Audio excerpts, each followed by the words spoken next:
49ers deep in the heart, like Joe Montana in the corner. We love the San Francisco 49ers deep in the heart, like Joe Montana in the corner, D. Clark, Garrison.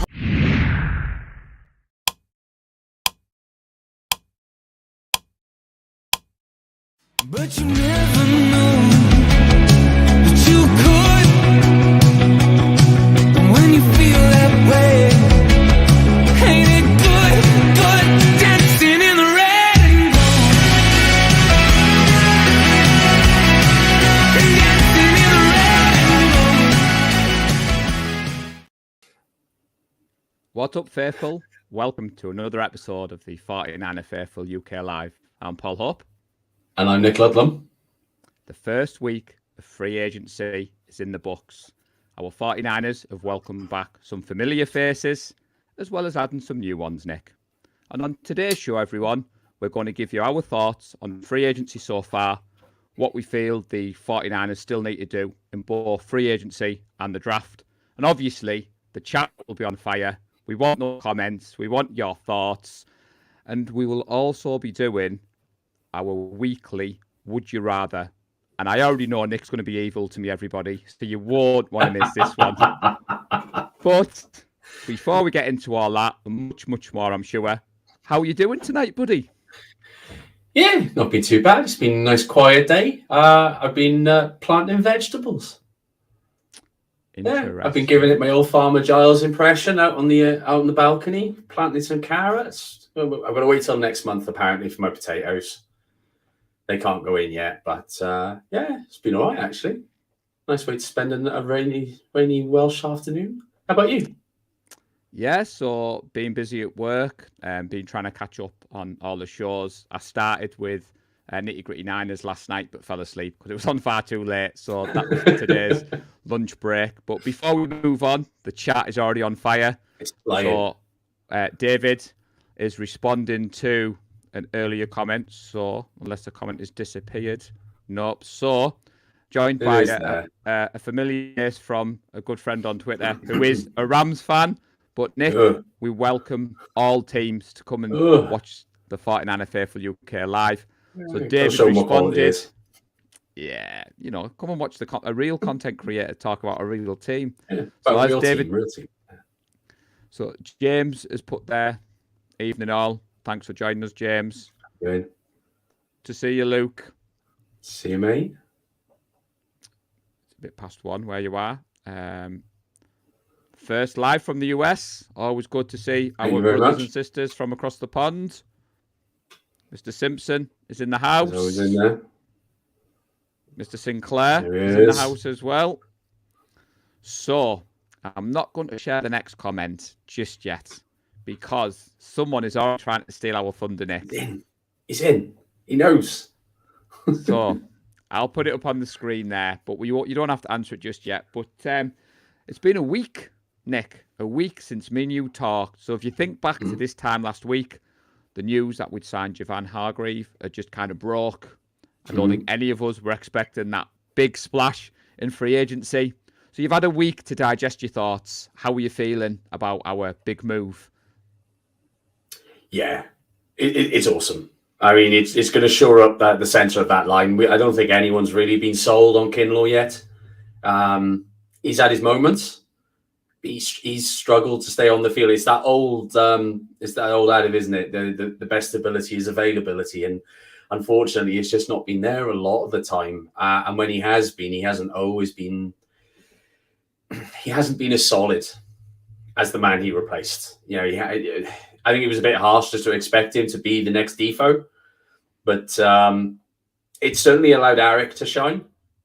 We've seen how good Arik Armstead is in the middle, certainly with him when it comes to the run game, but he's not too bad at getting to the quarterbacks and getting pressure there as well. And he's a big lump of a lad to try and get the ball over the top of, especially once he's got those arms up in the air. But to solidify alongside that and go and get, I'm regarding Javon Hargrave as the best free agent because I don't see Lamar Jackson as being a true free agent. He was never going anywhere. That's why the Ravens knew they could put the restricted tag on him, or the unrestricted tag on him, knowing that no other team was going to come in for him because so very few people can afford the man. So I kind of viewed him as being off the table and pretty much already signed with the Ravens as good as. So to go out and on day one, go and get the best free agent available, it didn't feel like a 49ers move. But now when sort of looking at it and you start putting those pieces alongside you, you're like, yeah. Even with the pass rushers that we've lost, that D line's scary, man. You know, it's been kind of cool as well to hear what he said about Purdy from the Eagles' perspective as well. Since then, you know, it would have been a different, and we'd have won. If Purdy was fit, we'd have won that game. Nothing will ever make me say anything otherwise, and you can't prove me wrong either. So I'm fine with that. But it's nice that it's quietened down because those first 48 hours, they were mental. Yeah, if you think back to, so we did the impromptu pod on the Monday night and the Darnold news broke whilst we were recording. So that was the advantage of going live. And then me and you, obviously, every Tuesday, 8 p.m. UK, 12 noon Pacific, 3 p.m. Eastern. Get those plugs in there, Nick. And I'm on the same page as you. I mean, when I was preparing for the show last week and we looked at the ESPN top 100 and Hargreaves is sat there at number 2, but you take Lamar off. And like you said, he's quite possibly the best talent in this free agent class. And it adds an embarrassment of riches to the number 1 defense in the league. And I'm sat smiling because equally you weaken a rival in the process. Yeah. I like the fact that since he's come in, already making the right noises. It was great to see the leaders in the locker room greet him at the facility. It was great to see him obviously go with number 93. So as I said on Twitter, there was no number controversy for me. Never. 97 was always staying with our boy as Nick. If they were never going to get Nick Bosa to give up his father's number. That's why Bosa wears 97 in honor of his old man, who was an NFL pass rusher. You're not going to get him to give that up. Don't even attempt it. But for me as well, Nick, before we move on to some of the others, because we wanted to start with Hargreaves, because obviously last week we were both like excitable school kids. Can't blame us. We went live. We had lots to talk about. But what I think the Niners have done with the Hargreaves signing as well, it's something smart and underrated. You know, with all the uncertainty about the quarterback and entering the new season, what they've decided, Kyle and John, is we're known for our defense. We're known for stuffing the run. We're known for making it hard to beat us. Let's do that again. And why not put him in there? And like you said, I'm excited to see Nick Bosa. I'm excited to see Armstead. I'm excited to see Drake Jackson. And it leads me nicely onto David's thoughts there. So David put in there that Pharrell seems such an obvious 49ers signing. Glad we've got him. And I think what you'll see, everybody, is he is our standard signing in free agency. He's not set the world alight at the Raiders. Talent-wise, I still can't believe he went in the top 5 of the draft. He doesn't have those elite physical traits that jump off the page. I think he's going to come down in the rotation, which is what we're known for. He's not going to be an every down player. I think he's going to come in. I think he'll be a first and second down player. Then Drake Jackson might come in. It also speaks to me, Nick, as a move that we can go in the draft and get somebody. Even though we've signed Ferrell, it doesn't mean we're not going to be looking. And we always look to get stronger at that position. So I'm excited by that. Your thoughts on the Ferrell signing? Do you think it was one you were happy with? Well, yes, like you said, you know, we knew we haven't got a massive amount of space within the cap. So we were always going to have to look for those players who haven't maximized their potential, because that's what you're going to get the most value for the money that you're about to spend. So he's the perfect signing. You know, at the same time, it's kind of a nice, how do I say, I can't say it in a PG way, so I'm not going to. It's a nice motion towards the Raiders, shall we say. You know, they've gone and taken a few of our players. Okay, fine. We'll take a guy who maybe wasn't fantastic for you. Chris Kasarik is going to make him look awesome. The boy's going to get paid next year. That's what will happen. That's what seems to happen most years when it comes to the players we're bringing in. And we do have a lot of snaps to replace. Having lost Amenahu, we've lost Ebukam. You can't rely on Dre Jackson to pick up the slack in that respect. It's not fair on him this early in his development, and he's still getting to know the whole thing at the moment. So I still fully expect us to go out and get at least one experienced pass rusher, because there is a few left. We were talking about it during the week in the group chat, as well as going in then and getting one or two in the draft. We're going to need 2 or 3 to replace what we've lost. So I'm a little lost for words at the moment, because this is something I'm not often accused of being. But Neil has joined us and said that I'm very quiet compared to you. So to be fair, Neil, you'll be shocked to hear that since I did the live with Nick last week, I've took some much needed time off with the family. The setup hasn't been touched, but I apologise if I'm quiet. I'll try and speak up. I've had a fiddle with my settings there, which sounds a lot worse when you think the previous comment is Martin's let the ducks loose. It's a family show, everybody. So let's have a look. I'm just catching up on some of the comments. So we've got a few people joining, saying good evening. We're joined by Ty. And what I love about the live, and I love about our chat. So Rob, yes, I did. I was going to get to this next. I'm smiling. So I'm not sure if you've seen this.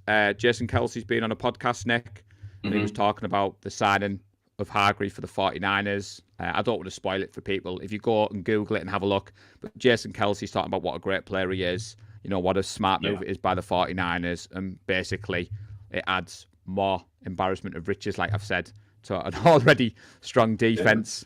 It's a really good clip as well, because he's talking with Travis, isn't he, his brother? And Travis is just completely agreeing with everything Jason says. It's well worth watching. So, James, if El Presidente checks in, I'll be getting into trouble, because he normally helps me with my sound check. So I do apologise, everybody. Hopefully, pull the microphone a bit closer and I've sorted it out.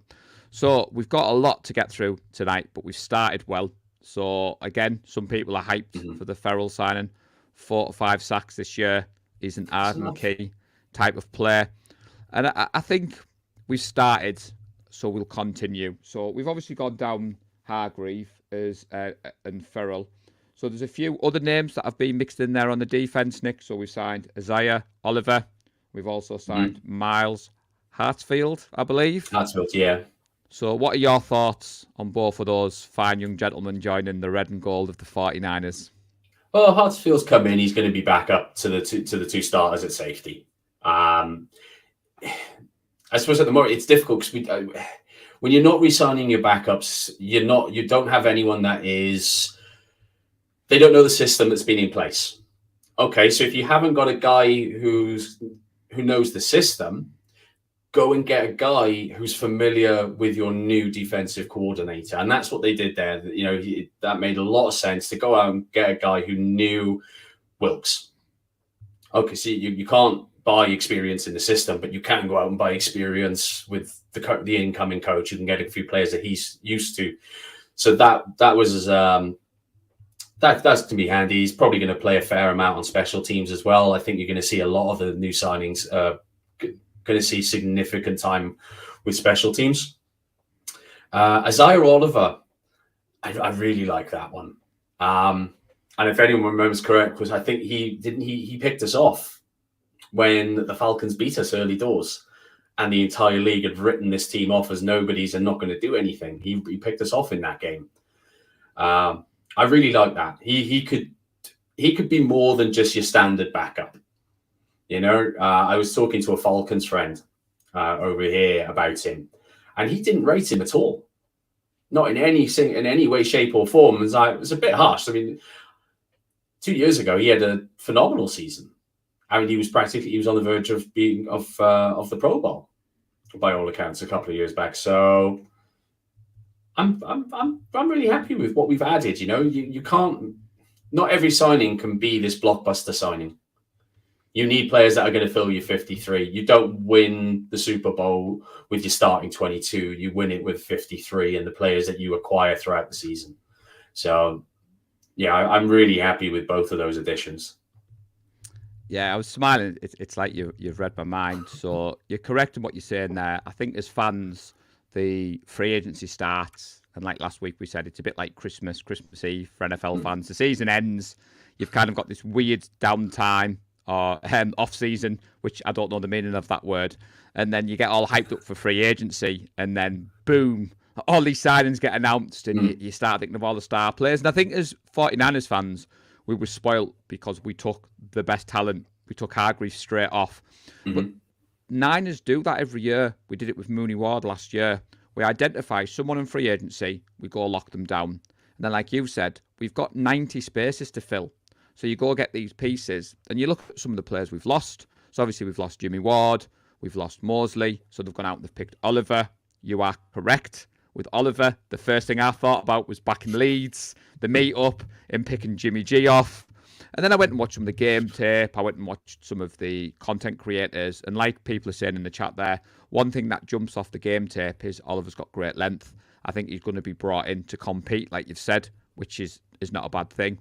The Hartsfield, get his name right there. You're right in what you're saying, buddy. He's a Steve Wilkes signing. He's been brought in to help the defense get up to date with the verbiage. He's been brought in to be on special teams. And again, like the chat is saying there, he knows the system well. He really wanted him. Oliver replaces Ward, and he can play multiple positions in that back, cornerback, safety, slot. Yeah. Now, to be fair, we don't know who the Facebook user is, but I can rule out El Presidente because Womack is in starting at slot if you ask El Presidente. But indeed. I mean, for me, I'm quite happy with the pieces that we're putting together. Luke is saying that. I know we're jumping all over for you first-time viewers, but that's the beauty of the live. I'm trying to show you all the love. So there, Ferrell has a quick first step, which is a must in our system for our edge rushers. Again, Hartsfield's great on special teams. Now, 49ers faithful forever. We will be getting to draft crushes, but we're just going to do the free agency at the moment. There is some kind of order to this chaos, so if you bear with us, we'll get to that in a moment. But it's great to see the chat on fire. If you haven't already, please hit that like button. Please turn on those notifications. We have smashed 500 subs on YouTube. We're about 995,000 views behind Jason Aponte, who smashed 1 million. I know, man. Just wanted to say at this point in time, I'm well known for showing the love to the content creators, but me and Nick are happy if we get more than 10 views. So to get 1 million is unbelievable. It's incredible. Fair play. So somebody mentioned another free agent pickup, and it's not Darnold. I'm just going to get the chat back up. It's the offensive lineman that we've picked up. Yeah. So David, I really like it. So I was going to ask your thoughts. So come on, Nick. Tell David why you like this pickup. He's your... this has been said by pretty much anyone who's anyone on 49ers Twitter at the moment. He's your ready-made replacement for the anti-Donald. He's played every single position apart from right tackle along the line. He can cover the middle. He can cover left if needed. He's probably going to provide middle for the guards and the center primarily. I'm really happy with the pickup. I'm still waiting to see as to who's going to be that right tackle. But you can't. Well, you can buy that kind of versatility. It's just very hard to come by. Well, so I'm really happy with it. I've got a thought. I'm going to jump in there because you've raised a good question. So I believe Burford might get moved to right tackle, and Fellaini might get moved into that because he likes to play centre. He can play all the positions, but as people have said on Twitter, left tackle's locked down. I'm not quite sure why we're so confident in left tackle being locked down. But should be fine. There's talk that Burford may get moved along. So would you be happy with that? Yeah. At the end of the day, if that's what they're going to go with, if they believe that Burford's going to be that better pass protector that McGlinchey wasn't, but still remain as strong within the run game, then let's give it a go, So as Luke is saying there, he's jumped in on what we're talking about, that second level player signings, to plug the roster holes so rivals can't predict who we're going to draft, and it allows for best player available at pick 99. Again, the less roster holes, the more trickery Lynch can do in the draft. And we are going to get to the draft talk, everybody. It's like you can read our minds. Neil, the sound is better for you, which is good. It means I won't get the slap on the wrist from El Presidente. Luke, like you said, the non-glam players Lynch signed last week helps him manoeuvre in the draft. Now, to be fair, Luke, this time last year, I was a big advocate of we're not taking all the players in the draft. We're going to package some of those picks up. And we used every single draft pick and we signed about a gazillion free agents. So who knows with the 49ers organisation. Let's have a little look. So David jumped in there. So Darnell Washington, tight end at Georgia, is his draft crush. Now, the reason I've put this up is Ross Dwelly has been re-signed, Nick. And me and you had a little bit of to and fro when this news broke in our messaging. You were like, Ross Dwelly. So that's 3 tight ends in the tight end room next season. So there was a lot of talk at the combine within the content creating community that we were looking. Well, I think we interviewed every tight end that was there. So do you think that changes now we've signed Dwelly, or do you think it just gives them the flexibility to get the best one available? I think it gives them the flexibility. I wouldn't be surprised if we start if they are looking at using one of those 3rd round picks on a tight end. We've got plenty there. I think we probably bring back Jordan Matthews. Pardon me. Sorry. I think he gets re-signed after the draft because he's going to be, again, that vet presence. He knows what's going on. Could very well up on as the tight end on the practice squad.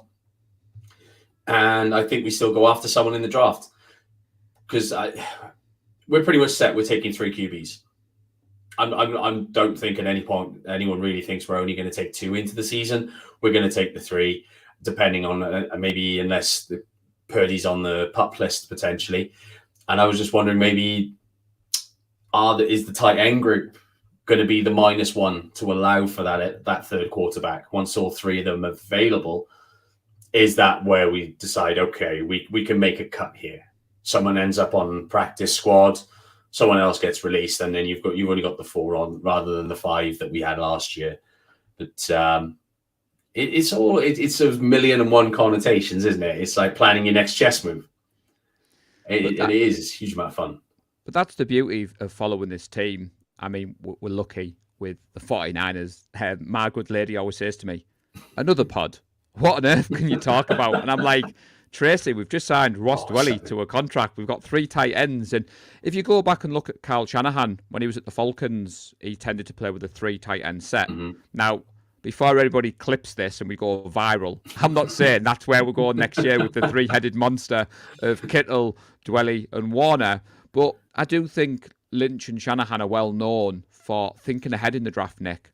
And they're well known for thinking, right, well, if we've only signed Dwelly for a 1-year contract, he's not great in the blocking. And like you said, maybe he becomes the odd man out. He's obviously tested free agency, hasn't gone anywhere. They've brought him back in at this stage. And obviously people need to bear in mind, we do need to enter camp with 90 players. I think I saw some reports this morning. We've got 60 to 63 signed. We've got 11 draft picks. Those people who are panicking about our boy Bosa don't need to worry. The Niners have set a precedent. We're going to sign him in training camp. The money will get all moved around. But this is why the chat is on fire. They're talking like we're talking. So some people are thrown in there that there's some right tackles in the draft that we could look at. Now, I'm not advocating, Luke, that we move Burford for the new O-lineman. It's just interesting that a lot of people get hung up on the offensive line. And if you look at what Shanahan has done, Nick, he always tends to go into the season with about 10 offensive linemen. And I think at the moment we've got 11 or 12 kicking about. And I don't think it's as big a need as what people were thinking. We've signed Brendel, which I thought was a solid move. Yeah. What were your thoughts on Brendel coming back? Because I think this time last week we were unsure, weren't we, mate? We weren't. No, it wasn't thinking. I was chuffed with it. At the end of the day, the guy came in, relative unknown, shall we say? I think that's probably fair. He hadn't exactly set the league on fire, and he gave that stability, and it allows for that continuity on the line. Plus, you're going to have Trey and Purdy, whoever it's going to be. They both have played with Brendel. They both know him. So no matter what, whoever comes into play, right? Okay, we know the guy in front of us. That's only going to help either young player develop. 100%. So I'm not sure whether this is a response to someone else in the chat. So 49ers Faithful's put, why not keep 4 starters intact instead of replacing 2? As Luke has put, so for the talk out there about packaging all our picks together, it's all good and well saying that, but to be fair, Luke, we didn't do too bad in the 7th round last year, did we, Nick? We did all right. I believe there was a young lad taken somewhere. I don't know. There's some special nickname for the pick. Yeah, it worked out all right. So Alec has put there that he feels like we'll make a splash in the draft. And the good news for me, Alec, is at the moment there's no glaring holes. There's no glaring need, Nick. And I think they're going to approach the draft with best player available. Is that fair to say? That's the approach we'll take? I still think pass rush is a hole. I still think you've got around 600 to 700 snaps across the season that need filling. And with what we have, we can't fill that. And so I still believe there is a hole. I think that hole could likely have been plugged by the time we get to the draft, because there are a lot of quality pass rushers available. I think I've already still got Jadeveon Clowney, Leonard Floyd. Who else we got on my list here? Frank Clark, Yannick Ngakwe, Trey Flowers, Bud Dupree, if possible, Marcus Golden. There's plenty of pass rushers available that you can go out and get. And I think we get at least one of those on maybe a 1-year deal, heavy incentive laden. We're pushing for the Super Bowl. So we can say that to those players. Look, come on, right? We can't pay you the biggest dollar because we don't have a huge amount of space. However, come, win your Super Bowl ring, prove you're freaking awesome, and get paid next year. Plus the fact you're going to get to spend a year playing with Chris Kasarik. Happy days. So that should help. So we're joined by Brian Culp, new father. Oh, I saw on Twitter. So hope all is going well, buddy. Congrats. Appreciate you joining us. Rob has dropped a bit of banter that I've got to get to. So he says, Ross has some shortcomings, but we shouldn't dwell on it. A lot of people were liking that one. So got to give the props where props are needed. So when I said no glaring holes, what I meant, everybody, is we don't need to panic. We don't need to rush out there. Like you said there, Nick, I'm laughing because you mentioned all those edge rushers, but you missed the one name that I personally want us to pick up. I know. So Let you talk about your little crush there. Anyone would think this was plans, but I remembered. I texted him earlier, so I like how you did that. So for me, I think you're right. I would like to see another edge brought in, and I think Justin Houston would be the one for me. Bring him in on a 1-year deal. It allows you to go get someone else in the draft. I don't want Frank Clark. Some of those names you've mentioned on the list, they're free agents for a reason. And again, that's just my opinion. Never played in the NFL. I appreciate that. But at this time, I think what people forget is the 49ers have done their business that they want. And they're happy to sit back now, Nick, and see what happens. They don't want to pay anyone any crazy money. We like our compensatory picks. So we'll wait and see once that period opens. Like you said, there'll have been conversations had with agents. There'll be offers on the table. Like you said, an edge rusher wants to go get $7, $8, $9 million somewhere else. Off you go. But if you want to come and take 3 or 4 and compete for that ring, baby, that's it. You know where we are. So out of that list, obviously Justin Houston's my crush at the moment. Who's yours? Who do you want us to bring in? I don't think we can afford him in Ngakwe. I always struggle with the pronunciation. Apologies. I would love him. I think actually Marcus Golden is more realistic. He's not had the best of years with the Cardinals. Again, I believe he played a lot with under Wicks too. So he's going to have that experience of knowing the defensive coordinator. I like him. I do. Plus, anything that can potentially weaken a divisional rival, stops them re-signing someone who's familiar with their system, I'm fine with that. So there's some names bounced around in the chat. Yeah. So again, 49er Faithful, same page as me, doesn't want Frank Clark. Yep. Houston, non-stop production.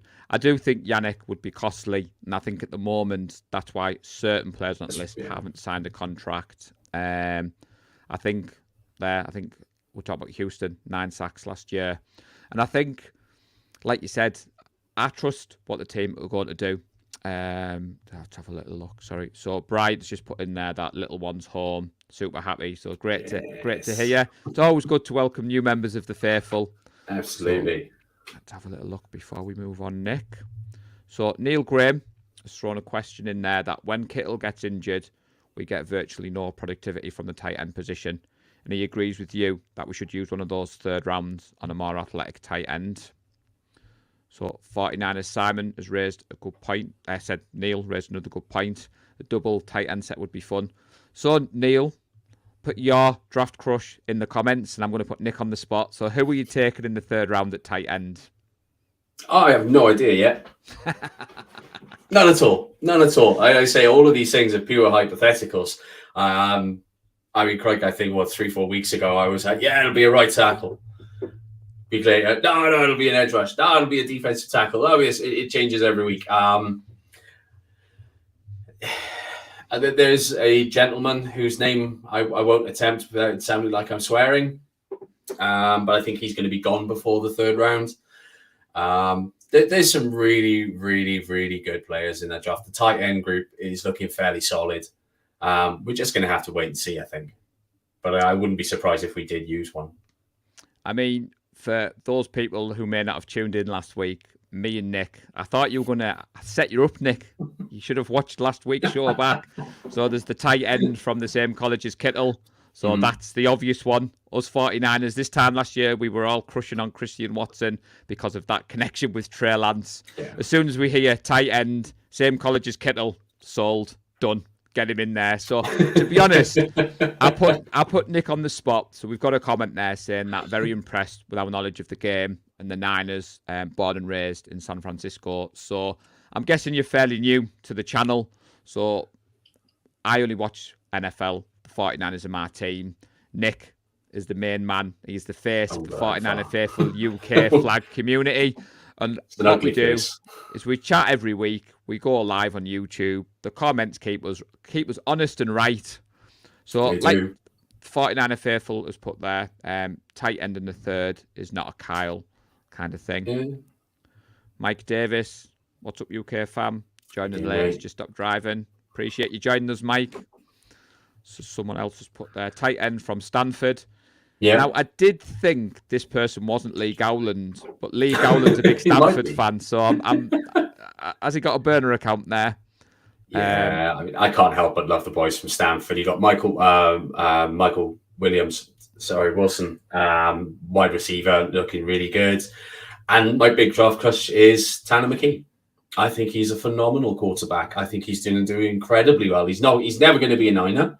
We're not going to pick him. We simply don't need another quarterback at that point. But he's going to be a superstar for someone. Now, we joke. I wouldn't put it past Shanahan to draft another running back in the third round. I'm not sure what I would make, Nick, if we actually took another running back. Bear in mind, the running back we've taken in the second round this year is pretty special. Now, for those people tuning in, you might think, what are you talking about, Paul? The draft is not yet. But we got Christian McCaffrey for a second round pick.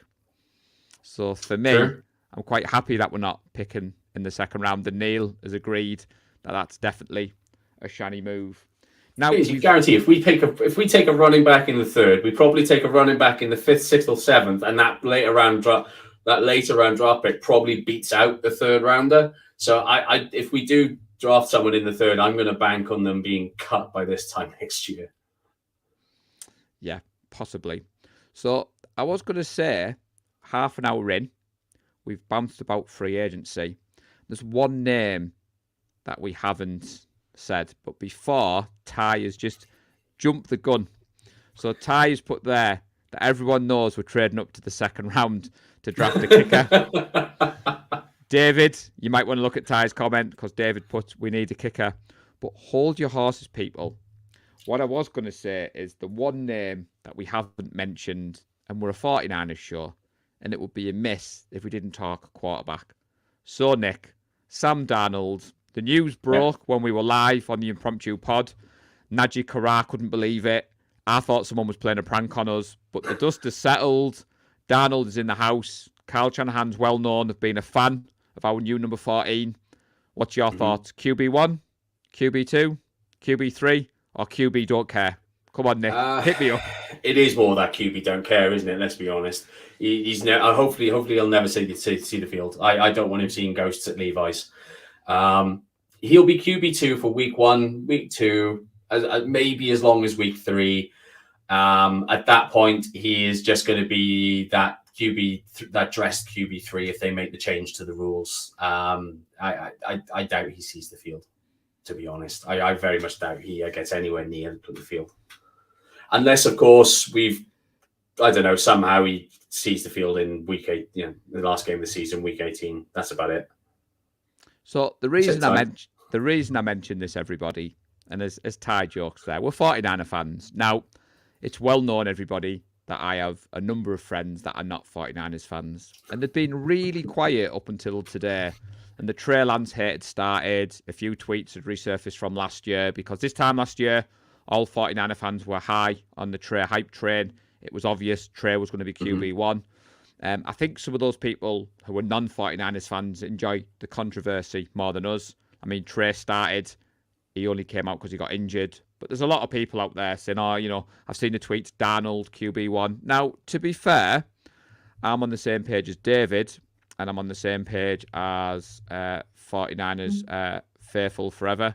I do think the Darnold signing, out of all those names out there, Nick, I like the fact that Kyle Shanahan's gone for someone that he wants, someone that he likes. I think it's well documented that we tried to trade from the Jets, and thank God the Jets turned down our first round offer. But I think it's a solid signing. I think out of all the QBs out there, I don't think the money was great. This time last year, we signed Nate Sudfeld to $2 million guaranteed. I'm happy with Darnold over Sudfeld. I think Trey's QB1. I think Darnold's QB2 till Purdy comes back. And I think it gives us a good insurance policy to not have to rush Purdy back. That's my thoughts personally. But I don't think it's going to be an open camp, as everybody says. I think Trey's QB1. The only niggle that I've seen is Kyle going to put Trey on a tight leash? And any slight mistake, is he going to make the change? But everybody, it's March. We've got the draft. We've got OTAs. We've got mini rookie camp. We've got training camp. Lock in, because the QB talk is going nowhere, unfortunately. No, it doesn't end. I know we've got our QB room, but we're going to be talking about this until this time next year. Well, we're joined by 49ers royalty, John Chapman. Thank you very much for joining us, buddy. I caught the show with Breezy earlier, and you too put a smile on my face. I was talking to Nick off air about that. I tuned in earlier. I like that you keep mixing your times up, John, keeping us over the pond on our toes. So thanks for joining us, buddy. So before we move on, Nick, the people in the chat, they want to talk kicker. It must be the English connection, the Welsh connection, the UK faithful. They want to talk kicker. So we did kind of talk about this last week. So I'll just scroll back up. So David's put in there that we need a kicker. He doesn't want no part of a rookie kicker on a Super Bowl contender. And I think me and you talked about this last week and how would you rather. So a lot of people I'm seeing is the only kicker worth drafting is Jake Moody. Some people have said there that they can see us drafting him in the 3rd. Wouldn't surprise me. He looks like he's the go-to guy. Now, I've seen a lot of people say that Moody might go higher than the 3rd. And even if we package all our picks up together, the highest we could get up to would be about pick 53. But I did see an interesting comment on Twitter earlier that there's only a handful of teams, I think it's only us and the Rams actually, looking for kickers. So if all the other teams in the NFL have got their kickers signed up and they're not drafting kickers, that might mean the kickers in the draft might fall. I know Moody is the name that jumps off the list. Are you still on the same page? You prefer a vet, or are you leaning towards the rookie? No, I want a vet. I'm with David. I don't want any part of a rookie kicker on a Super Bowl contending team. Nah. It's looking like Robbie really could come back. I think a lot of that might actually not get finalized until after the draft. And if the Rams really are our only contenders for a kicker in the draft, they're not taking a kicker that high. They have far too many needs. They practically don't have a roster. I mean, they've got Aaron Donald and Stafford. That's about it. That's the Rams 53 right now. There's 2 men and a kicker. No, they're not going to be drafting a kicker that high. 7th maybe, but no, Not in the third or fourth. See, where else could you go and tune into a show talking 49ers quarterbacks and then as swiftly moving on to kickers? And that's what you got to love about the free agency and the draft. So I'll get caught up on a couple of chats. So Luke, T-Wise responded to you. Pick 53 gets us a good kicker. I think Luke's on the page that in a deep draft, he wants to hang on to the third rounders. And he's put another comment there saying maybe use the later picks to boost a pick to get a player Lynch really likes. And to be fair, Luke, that's what we did last year with Drake Jackson. Drake Jackson was rumoured to be a first-round talent. There was a lot of knock on the weight gain, the weight lost. And he slid to pick 61. And the 49ers came out and said they couldn't believe he was there. And they went and got him. I do think I'm leaning towards maybe we might jump up into the second round. I'm not 100% sure where I'm thinking that. It might just be my wishful thinking because I'm kind of gutted that we're not picking till the third round. Brett has jumped in on the QB talk, so Brett's put that Lance will be the starter. Alex, agrees with Brett. 49er faithful forever. Carl usually lets the QB roll, bad play or not. So, like you said, we have to talk QB on this show. And yes, Ty, people talking about Kyle. He's not on vacation. If we've got John Chapman in the house, I'm sure with Kyle somewhere he's got his ear tuned in and listening to us. So let's have a look. So, Nick, is that us done for kicker? Do you think we should move on now? So. I reckon we're all good on kick. I reckon it's time for some would you rathers. Oh, jumped in there with the would you rather. Absolutely, because I'm going first this week. And I've decided to be horrible for no other reason that that's what I wanted to do. So, Paul, your would you rather? It's a little bit along the lines of free agency, but you've got two choices. All right. In one hand, you can have the best player in the NFL. Now that sounds like an easy choice, but the best player plays in the AFC. All right. I'm not mentioning any names. There's no positions in here. The best player is in the AFC. So you're not really doing too much damage until you get to the Super Bowl. But on the other hand, you've got a top, maybe he's between 7 and 10, but he's in a divisional rival. So he's not as good. He's not far behind, but he's not as good as the number one. What are you going to take, Paul? Are you going to take your top 10? You're going to take that top 10 player out of the divisional rival, make them weaker and you stronger? Or are you just going to say, meh, I want number one? See, I thought you knew me. I thought you were my friend. And as soon as you said the best player in the NFL, I thought, well, he plays for the 49ers already, doesn't he? We've got it's all hypotheticals, but the it's best okay. player. So, for those people new to the show, Nick came up with this segment when we were putting it together. Would you rather? I wasn't sure where he was going with it in the first initial messages. And then what you'll find if you stick with us, he's rather evil to me on a weekly basis. So, I will go with my first gut reaction when you propose that, and it would be the best player out of the AFC. I think I would take number one. And I think that would ultimately make us stronger. And it doesn't matter who the other team have. So that would be my pick. It'd be interesting to see what the chats say. Obviously, you've been a bit ambiguous with the way that I think if you'd said a certain quarterback that plays for a certain team in red in the AFC that are holding the trophy at the moment, that might get a bit more reaction. Now, before I ask you mine, Luke put a comment that made me chuckle there. So he put that we know more about kicking balls than he does. So I will catch up on the chat shortly, but it is now time for me to give Nick his. Nick, I haven't been as evil as you. So, as you know, buddy, I'm well known to check in on Twitter from time to time. I have the occasional look, the occasional glance. I'm not on there very often. However, this week, on one of my odd occasions on Twitter, I noticed that the chaps at the Gold Standard Network have been running their very own version of March Madness. So, the NCAA March bracket. Yeah. They've been doing their equivalent with the 49er media/content creators. So they've pitted all the big hitters together, and you've got to go on, you've got to vote for your favourite. Now, it got me thinking, imagine if we, on this side of the pond, had done our own version. and we'd pitted all the UK content creators together.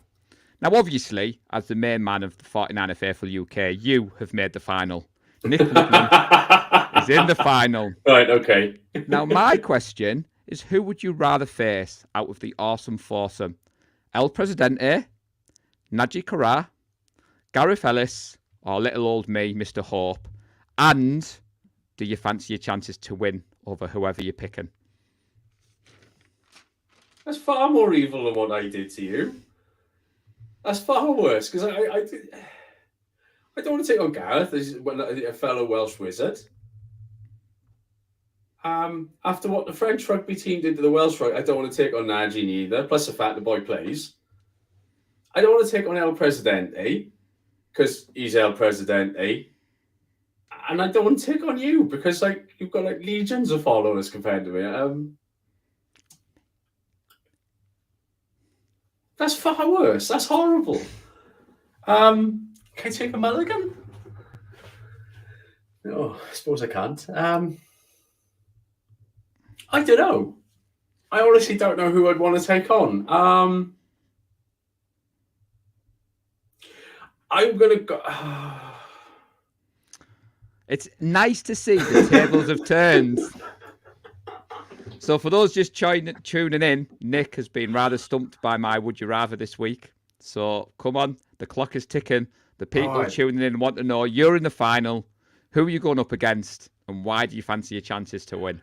Right. I'm going up against you, and I don't fancy my chances in the slightest, quite frankly. I think it's an absolute whitewash.